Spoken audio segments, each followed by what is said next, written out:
Olá, queridos amigos. Eu sou um servo de Deus. Essa é a nossa gota de sabedoria de hoje. É a 10ª gota dessa série Aprendendo a Ser Feliz.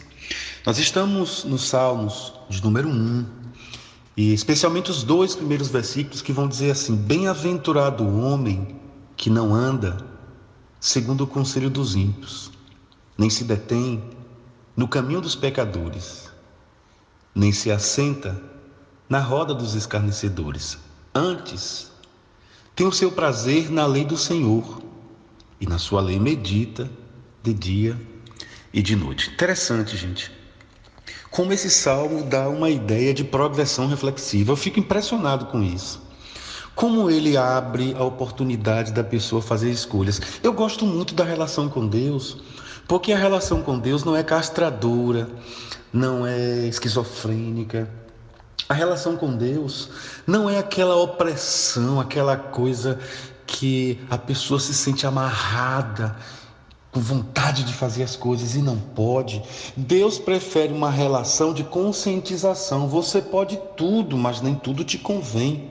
Você é livre para tudo, mas veja o resultado das escolhas que você está fazendo. Será que vale a pena, por exemplo, este prazer, por esse dissabor na relação com Deus? Então eu vejo essa progressão, eu vejo essa graça especial de Deus mostrando os tempos do passado, do presente e a perspectiva do futuro, o que pode acontecer. Então essa palavra bem-aventurado, ela nos mostra, embora seja plural, ela nos mostra uma singularidade. A palavra que denota que feliz entre os felizes, a pessoa que consegue no final das contas ter essa alegria, é alguém que ouve, escuta a voz de Deus.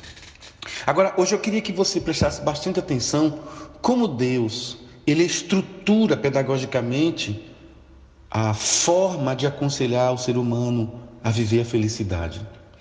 Ele usa 3 verbos, e é algo bem simples que eu quero passar para você e pedagógico. Ele usa o verbo andar, ele usa o verbo deter e ele usa o verbo assentar.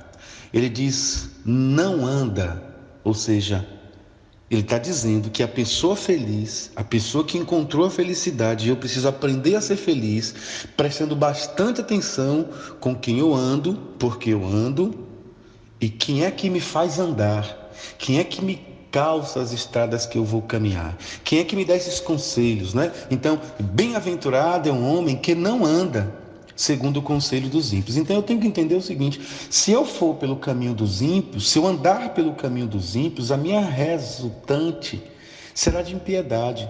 Então esse primeiro verbo me mostra que todo mundo anda na vida.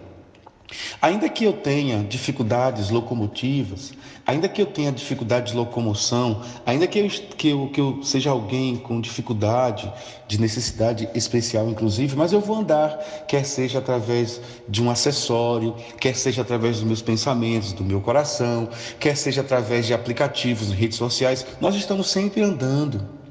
Nós estamos sempre nos locomovendo, andando com o coração, andando com a mente, com as ideias, com as decisões, com as escolhas.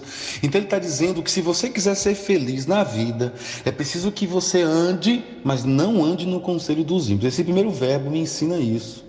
No segundo verbo, ele fala sobre o deter. Não se detenha. Interessante quando nós nos deparamos, por exemplo, com essa ideia do deter. Olha que coisa forte. Deter, parar, ficar. Eu fico impressionado como esse texto está me mostrando que a pessoa que se detém, que demora, que para, que fica naquele ambiente, naquele lugar, naquele conselho, com aquela pessoa, ela pode se acostumando, se viciando, se normalizando. Ela pode gerar nos seus sentidos neurais um certo conforto. E isso vai se tornando um hábito na vida. Então Deus primeiro, quando ele diz não ande, depois ele vai dizer não se detenha. Você está com algum caminho errado? Você está com alguém que te conduz num caminho errado? O seu coração está te conduzindo por um caminho errado? Percebeu isso? Estava andando? Reconheça. Olha, se arrependa e saia. Não pare. não enfrente, fuja. Então ele diz: não se detém no caminho dos pecadores, não para no caminho dos pecadores, não se acostuma naquele caminho. Depois ele fala uma outra coisa. Depois ele fala do verbo assentar. E quantas vezes na minha vida eu me percebi em circunstâncias e situações que eu já estava acostumado com aquele lugar. Eu ia a primeira vez, ia a segunda. Isso pode acontecer numa rede social. Isso pode acontecer com uma relação. Por isso que tantas pessoas se acostumam com os abusos, com as agressões. Porque elas começam simplesmente a andar naquele caminho, não reconhecem, não reclamam, não gritam por socorro. Depois elas começam a se tornar passivas, se sentam, ficam ouvindo, ficam prestando atenção, ficam se deleitando, são feridas, são molestadas e elas vão ficando, elas se detêm naquele caminho. Depois elas ficam sem forças, elas não conseguem levantar. Então, é muito importante para encontrar o caminho da felicidade. Eu devo perceber quais caminhos, quais estradas que eu tenho andado. Onde é que eu tenho estacionado, parado. É como se eu estivesse dizendo: oh, não tem mais jeito não, é aqui mesmo e acabou. Terceiro, faltou forças. Você já está sentado nessa roda. Você já está se sentindo tonto porque é uma roda que gira o tempo todo no caminho dos escarnecedores.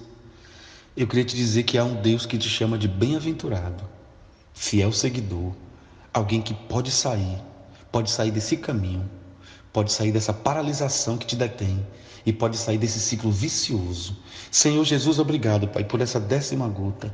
Eu falo essa gota como se estivesse pregando para o meu coração. Onde chegar, Pai, a minha voz, que chega a tua voz, que pessoas peguem essa gota e levem para outras pessoas, no nome de Jesus. Amém. Se vocês puderem também, dá um pulinho no canal do Gota de Sabedoria no YouTube. Acessa lá, curte, tá bom? Deixa uma mensagem. Grande abraço, Deus abençoe. Fica com Deus.